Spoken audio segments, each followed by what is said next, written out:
Andrew McKinley, please, Channel 7. G'day, Pat. Just a follow-up to Clint's.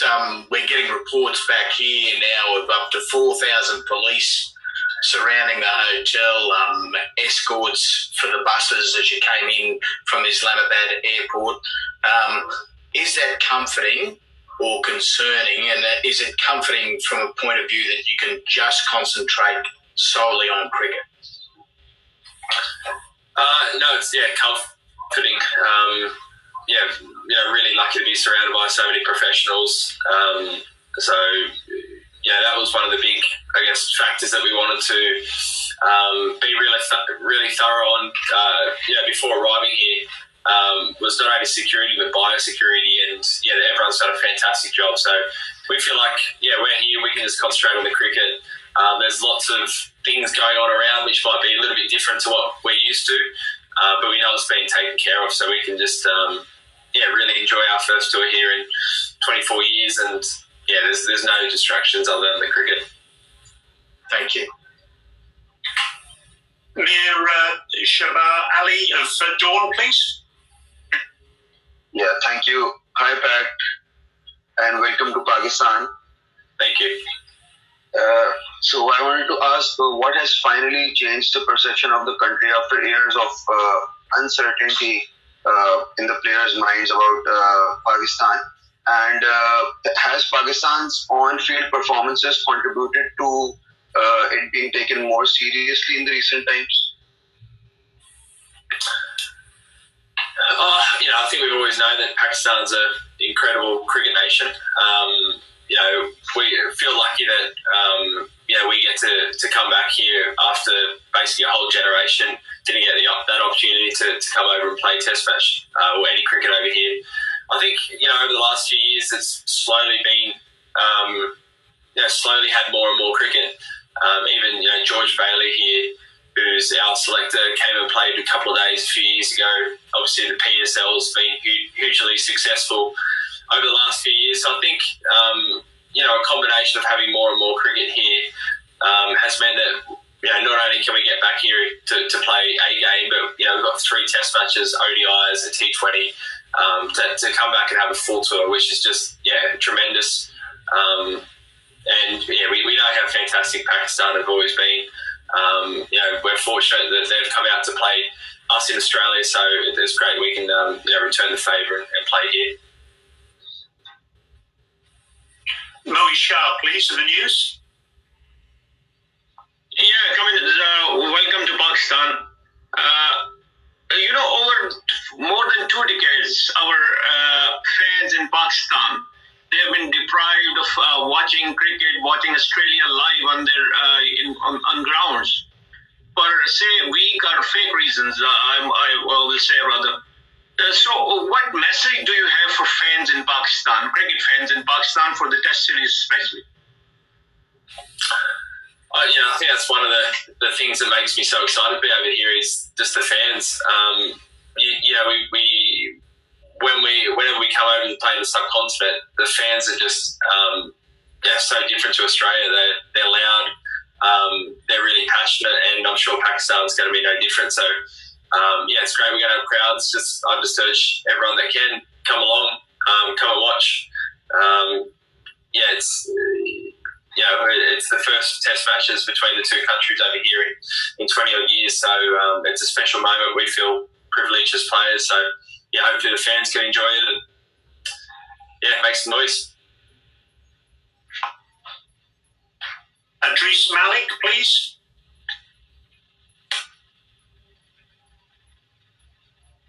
Adris, are you there? Hi, welcome to Pakistan, and hope so this should be a very good tour for you people. Last time against Australia, Abbas and Yasir, both were the real threat for Australia, but both are absent now in the Pakistan team. So is it a really advantage for the Australia with the 7 key players who already played against Pakistan, but Pakistan has only 2, Azhar Ali and the Babar Azam? Yeah, so who were those 2 players at the start you mentioned weren't playing? Sorry, I missed that. Abbas and Yasser. Abbas was the bowler and Yasser was the spinner.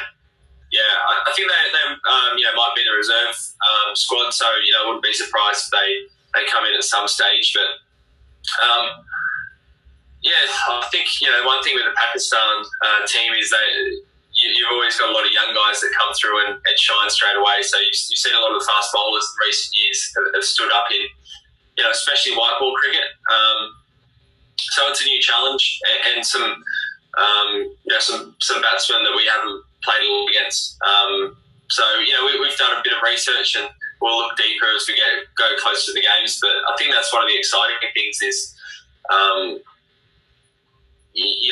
most international players, most international conditions. This series comes with a few more unknowns than perhaps normally. So, it's going to be interesting. I'm a big believer in making sure our own game's in order. So, just look back to as much, probably as far back as just this Ashes series and just think, what a great form and way we played.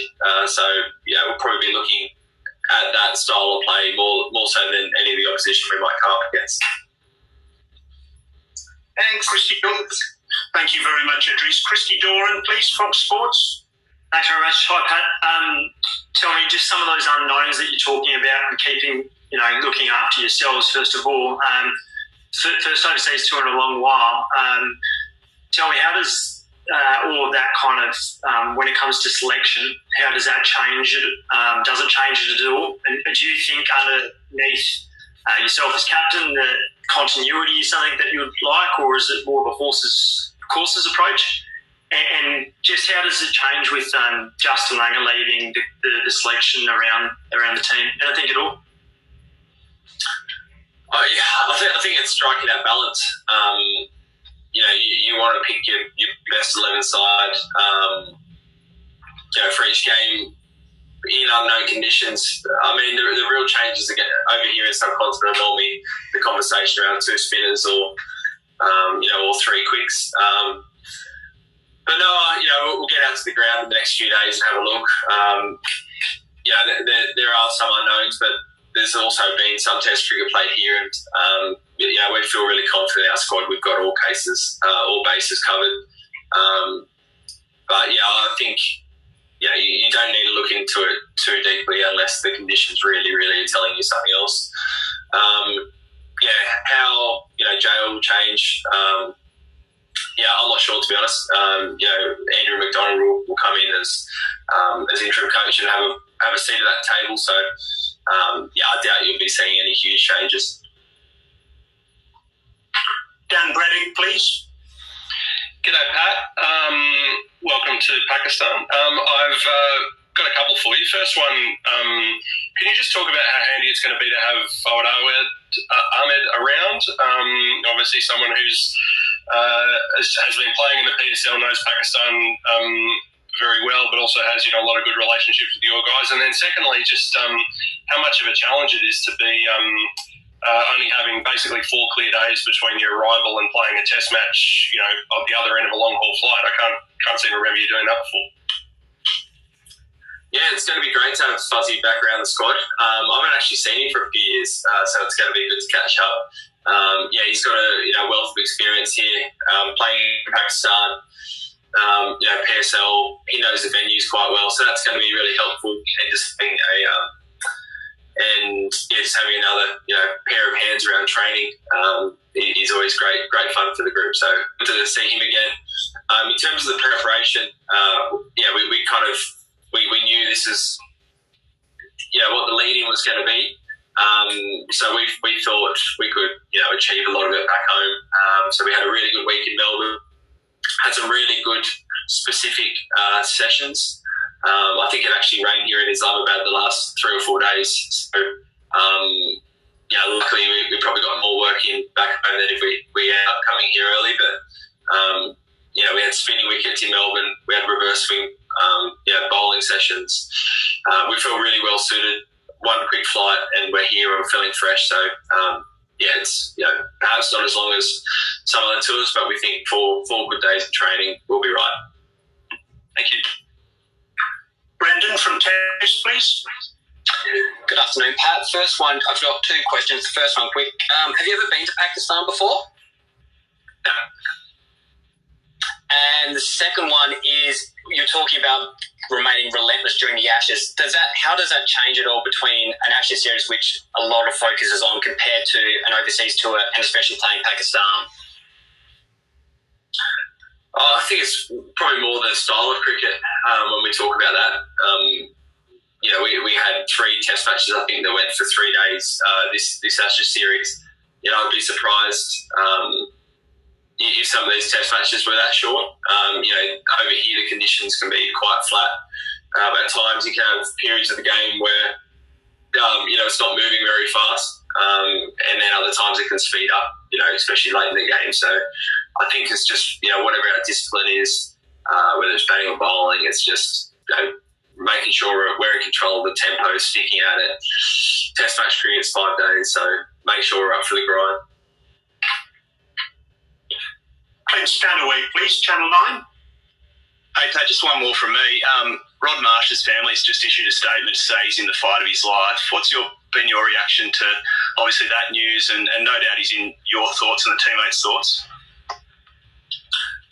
Yeah, I haven't seen that statement, so that's difficult to hear. We just obviously really feel for the Marsh family, Roz, and the kids, and just of a legend of our game, someone who's done so much for our sport, and our mate, someone that's looked after us well. Just obviously wish him all the best, and it's just a really tough situation. Jack Painter, please. Hey, Pat, I was going to ask about forward as well, but so I guess on that, is there any biosecurity arrangements that you know of him coming into the squad from the PSL, and will he be with the team by the time the first test starts? I'm sure there will be biosecurity protocols. I don't know exactly what they are, but absolutely. He'll need to either kind of link straight in from that bubble in, or have a few days or something, but not quite sure. Tim Miller, please. G'day, Pat. Thanks. We saw over the summer, and you talked about Steve Smith having a lot of influences as vice captain on you. Given it's your first overseas tour in charge, do you think you'll have even more of an input from that perspective this series? We'll see how it goes, but I'll certainly be leaning on him. He's played a lot over here, and also captains, a lot here in the subcontinent. So, absolutely, I'll be leaning on him. Especially out in the field placements, for spin bowls, and he's got a different view of the game from first slip as to what I might have. So for sure, I'll be leaning on him. Thanks, Pat. Zach Gates, please. Yeah, g'day, Pat. All the best for the series, mate. Obviously, you're playing in different conditions, and you're still early in your captaincy career. How do you think you're going to go from a patient's point of view, out there for 5 days, on presumably pitches that are a little bit more docile? It might not be so easy, for instance, for Scotty Boland to steam in and grab a bag of wickets. So, how important will it be for you as captain to be patient? Yeah, that's Test cricket. You got to expect that it's going to go for 5 days. I feel like this summer, wasn't as taxing physically as previous summers, just because we didn't play. Not every test went to 5 days. But the majority of my career, that's what I feel like I've played. So I feel well equipped. It's only 90 overs in a day, so just. I would say take it one day at a time, but it's certainly something to be conscious of. We want to make sure we're the team that can outlast the opposition. Last question now, Dan Breddick again, please. Thanks, Brian. Pat, just one about there's obviously been an enormous amount said about team environment over the past sort of 5-6 months. How much, I suppose, is actually being in Pakistan, being away from home, playing a test series in unfamiliar conditions? I mean, how much is that, I suppose, the litmus test that you've got the right environment where players are going to perform in unfamiliar conditions and are going to make those little 5-10% improvements that they're going to need to make to win. Yeah, I really hope so. It's a weird one because these tours where you're stuck in a hotel room, they kind of go one or two ways. But I think with this group, we've got everyone's so keen. Even just the first hour or two that we're here, people are already setting up coffee machines and PlayStations and cards and all little things that they've packed to make an enjoyable time. It's got a really good feeling about it. So, this is a really good test. Don't get any more foreign conditions to Australia than coming to the subcontinent. So, I hope so. It's got a great feeling. So, see how it goes. Just got a couple of extra ones thrown in. First of all, Bharat, if you're there, please. Cheers, Brian. Hey, Pat. Just about the flight itself, was there any fun stories, anything at all? Like, it was a long flight for you guys, and a bunch of cricketers on one flight can lead to some fun stuff generally. Normally on the way home, Bharat.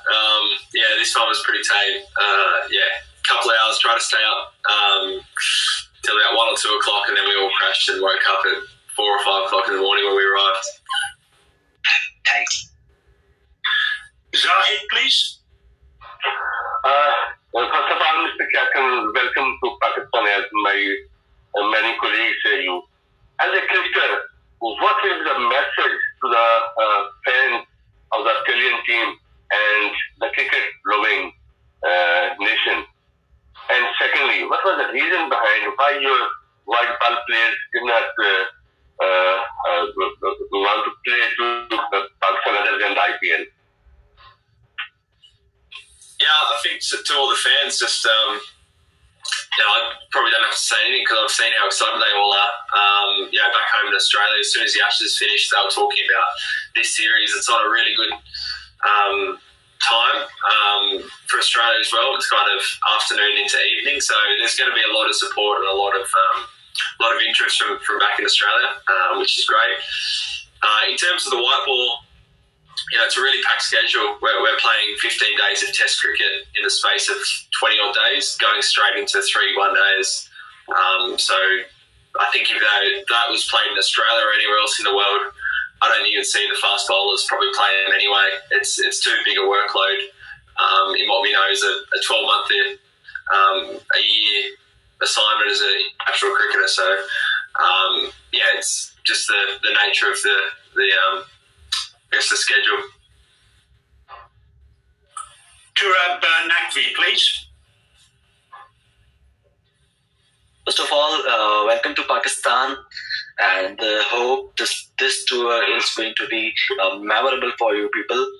I'm a Pakistani sports journalist.